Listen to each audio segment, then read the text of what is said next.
আমরা সবাই জানি ইংরেজিতে মোট 26টি বর্ণমালা আছে, তাই না? ইংরেজিতে কয়টি বর্ণমালা আছে? 26টি।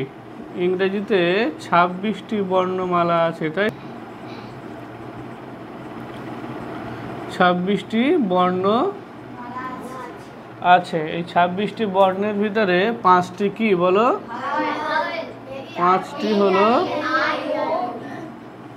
5টি হলো ভাওয়েল। সেগুলি হলো এ, ই, আই, ও, ইউ, তাই না? আর বাদ বাকি 21টি হলো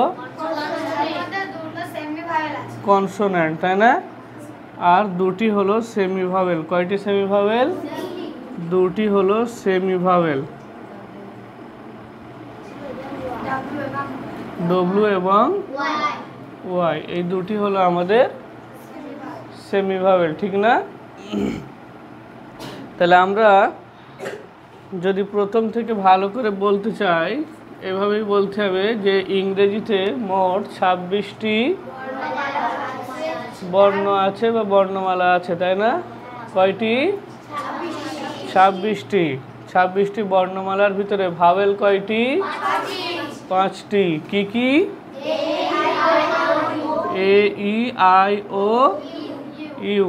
এই 5টিকে বলা হয় ভাওয়েল, তাই না?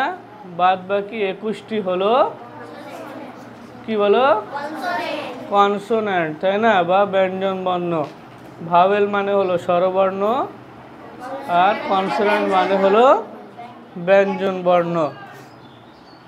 এই যে 21টি ব্যঞ্জন বর্ণ রয়েছে, এই 21টি ব্যঞ্জন বর্ণের ভিতরে আবার 2টি সেমি ভাওয়েল রয়েছে, তাই না?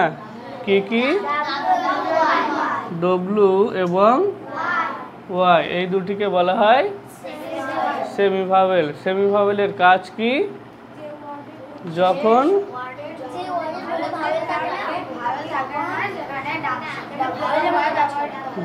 যখন কোনো শব্দের ভিতরে ভাওয়েল থাকে না, সেই শব্দের ভিতরে ডব্লিউ এবং ওয়াই সেমি ভাওয়েল হিসাবে ব্যবহৃত হয়। কারণ আমরা জানি যে ভাওয়েল ছাড়া সাধারণত কোনো শব্দ তৈরি হয় না। তুমি একটা উদাহরণ বলো যে সেই শব্দের ভিতরে ভাওয়েল নেই। দেখো প্রত্যেকটা, এই যে দেখো আমরা অনেকগুলো এখানে বাক্য শব্দ লিখেছি না? দেখো, হ্যাঁ, এই যে দেখো হ্যাপি লিখেছি, স্যাড লিখেছি, লাকি লিখেছি, প্রাউড লিখেছি, তাই না? অনেকগুলো শব্দ আমরা এখানে লিখেছি। দেখো প্রতিটা শব্দের ভিতরে ভাওয়েল রয়েছে, ঠিক না? ভাওয়েল রয়েছে। ভাওয়েল ছাড়া সাধারণত কোনো শব্দ তৈরি হয় না। কিন্তু কিছু কিছু শব্দ যেরকম রয়েছে, আমি এখানে যদি লিখি, দেখো এই যে CRY, ক্রাই, দেখতে পাচ্ছ? এর ভিতরে দেখো এ, ই, আই, ও, ইউ, এই 5টা ভাওয়েলের মধ্যে কোনো অক্ষর আছে? নেই, তাই না? কোনো লেটার নেই। এর ভিতরে দেখো একটা ওয়াই শেষে এসেছে, ঠিক না? সেমি ভাওয়েল হিসাবে এখানে কাজ করছে। তাহলে মানে এইটা বুঝে নিতে হবে তোমার যে যদি সরাসরি শব্দের ভিতরে কোনো ভাওয়েল নাও থাকে, তার ভিতরে তবু কোনো না কোনো সেমি ভাওয়েলও থাকবে, তাই না? সেটি ওই শব্দের ভিতরে ভাওয়েল হিসাবে কাজ করবে, ঠিক তো নাকি? ভাওয়েল হিসাবে কাজ করবে।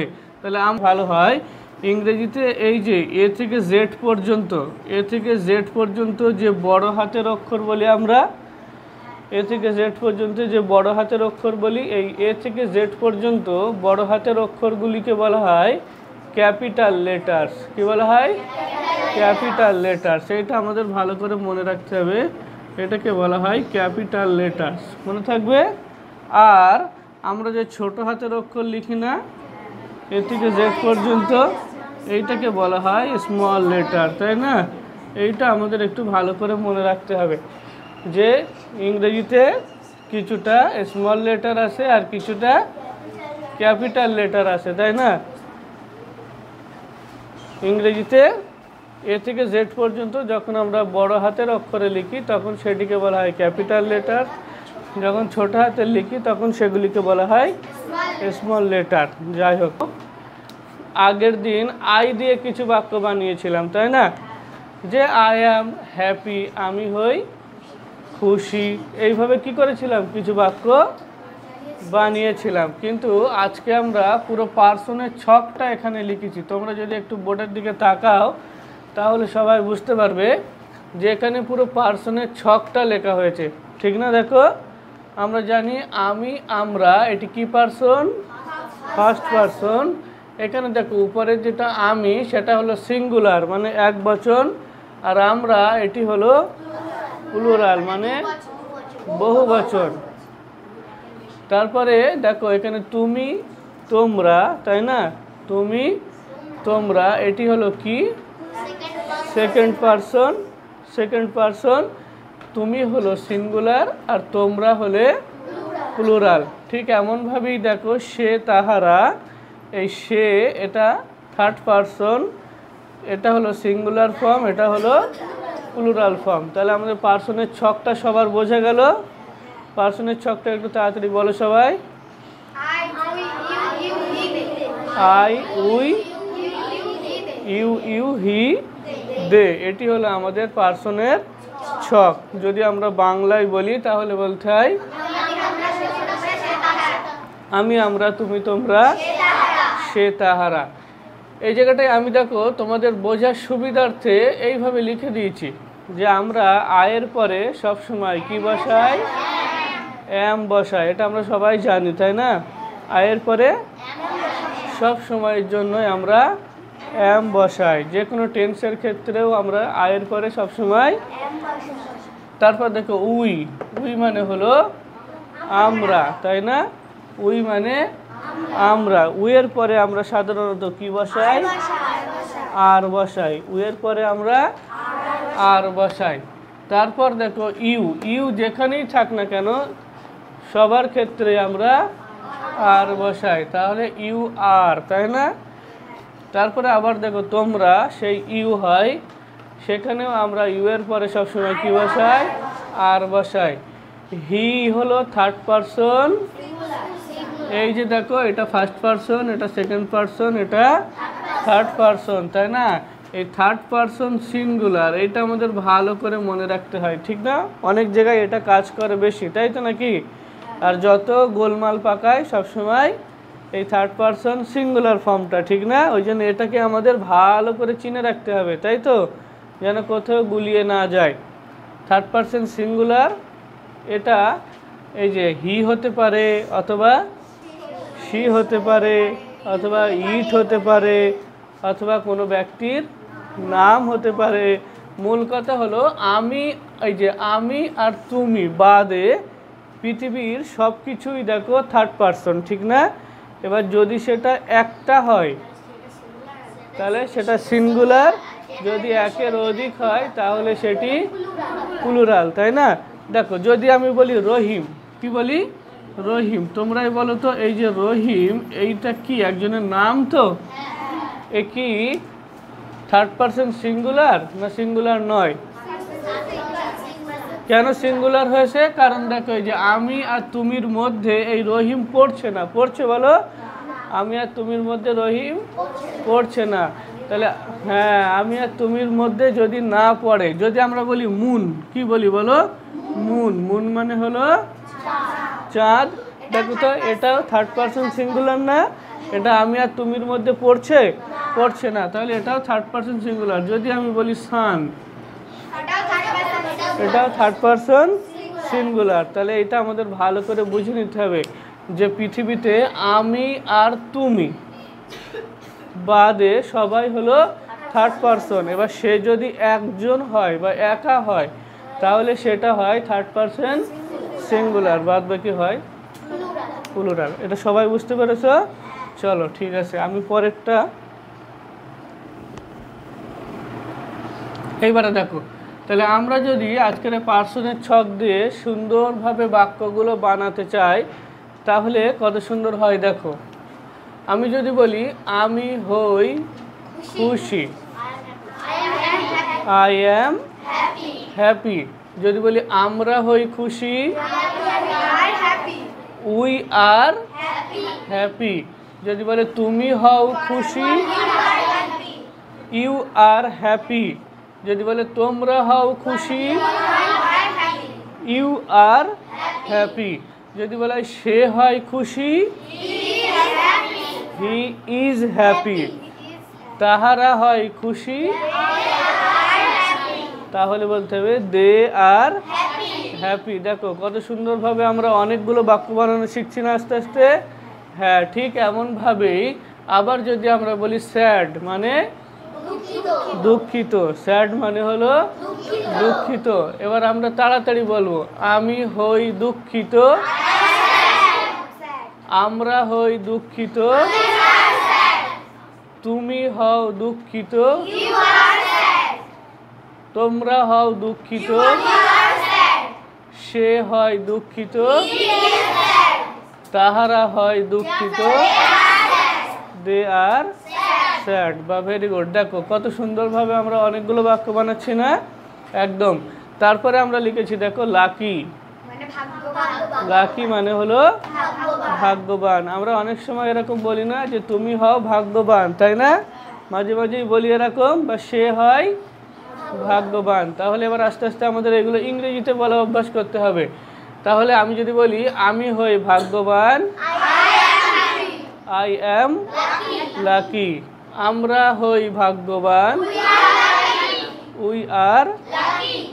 যদি বলা হয় তুমি হও ভাগ্যবান, ইউ আর লাকি। তোমরা হও ভাগ্যবান, ইউ আর লাকি। সে হয় ভাগ্যবান, হি ইজ লাকি। তারপরে তাহারা হয় ভাগ্যবান, দে আর লাকি। তারা হয় ভাগ্যবান, তাই না? একদম। তাহলে আমরা তার পরের বাক্যটা যদি দেখি, পরের শব্দটা ছিল প্রাউড। কি ছিল? প্রাউড মানে গর্বিত। প্রাউড মানে গর্বিত, তাই না? আমরা অনেক সময় বলি যে আমরা ভারতবর্ষে বাস করে গর্বিত, তাই না? বলো একদম, আমরা বলি গর্বিত। তাহলে আমরা সেই গর্বিত দিয়ে যদি বাক্যগুলো বানাই, তাহলে যদি বলি আমি হই গর্বিত, আই অ্যাম প্রাউড। তারপর বলবো আমরা হয় গর্বিত, উই আর প্রাউড। তুমি হও গর্বিত, ইউ আর প্রাউড। তোমরা হও গর্বিত, ইউ আর প্রাউড। সে হয় গর্বিত, হি ইজ। তাহারা হয় গর্বিত, দে আর প্রাউড। বাহ, ভেরি গুড। তারপরে আমরা দেখো ফিট। ফিট মানে হলো উপযুক্ত, তাই না? ফিট মানে উপযুক্ত। আমি যদি বলি আমি হই উপযুক্ত, আই অ্যাম ফিট। আমরা হই উপযুক্ত, উই আর ফিট। তুমি হও উপযুক্ত, ইউ আর ফিট। তোমরা হও উপযুক্ত, ইউ আর ফিট। সে হয় উপযুক্ত, হি ইজ ফিট। তাহারা হয় উপযুক্ত, দে আর ফিট, তাই না? তাহারা হয় উপযুক্ত। এবার একটা পরের শব্দ লিখেছি দেখো, থার্স্টি। থার্স্টি মানে তৃষ্ণার্ত। যখন আমাদের প্রচুর পানি পিপাসা পায়, এই রমজান মাসে আমাদের অনেকের পানি পিপাসা পায় না, তাহলে আমরা তখন কি হয়ে যাই? থার্স্টি হয়ে যায়, তাই না? তৃষ্ণার্ত হয়ে যায়, তাই তো? সেইটা দিয়ে আমরা আজকে বাক্য বানাই। দেখো যদি বলে যে আমি হই তৃষ্ণার্ত, আই অ্যাম থার্স্টি। যদি বলে আমরা হই তৃষ্ণার্ত, উই আর থার্স্টি। তুমি হও তৃষ্ণার্ত, ইউ আর থার্স্টি। তোমরা হও উপযুক্ত, তোমরা হও তৃষ্ণার্ত, ইউ আর থার্স্টি। সে হয় তৃষ্ণার্ত, he is thirsty. He is thirsty. তাহারা হয় তৃষ্ণার্ত, দে আর থার্স্টি। তাহারা হয় তৃষ্ণার্ত, তাই না? একদম। দেখো এর পরের শব্দটা কি ছিল আমাদের? সাই। সাই মানে লজ্জিত। সাই মানে লজ্জিত। আমি যদি বলি আমি হই লজ্জিত, আই অ্যাম শাই। আমরা হই লজ্জিত, উই আর শাই। তুমি হও লজ্জিত, ইউ আর শাই। তোমরা হও লজ্জিত, ইউ আর শাই। সে হয় লজ্জিত, হি ইজ শাই। সে হয় লজ্জিত, তাহারা হয় লজ্জিত, দে আর শাই। তাহারা হয় লজ্জিত, তাই না? পরের শব্দটা দেখো, সরি। আমরা কোনো কাজ ভুল হয়ে গেলেই ঝপঝপ করে বলি সরি, তাই না? সরি। তাহলে এই সরিটা দিয়ে আজকে একটু বাক্য বানানো শিখি। হ্যাঁ, আমরা অনেক সময় বলি না যে আমি দুঃখিত, তাই তো? আমি হই দুঃখিত, কোনো একটা ভুল করে ফেললাম আর সঙ্গে সঙ্গে বললাম I am sorry, I am sorry. এরকম বলি না আমরা? বলি না? হ্যাঁ, এগুলো দিয়ে এবার সত্যি সত্যি পুরো ঠিকঠাক করে বাক্য বানানো শিখবো আমরা, তাই না? চলো তাহলে, আমি হই দুঃখিত, আই এম। আমরা হই দুঃখিত, উই আর।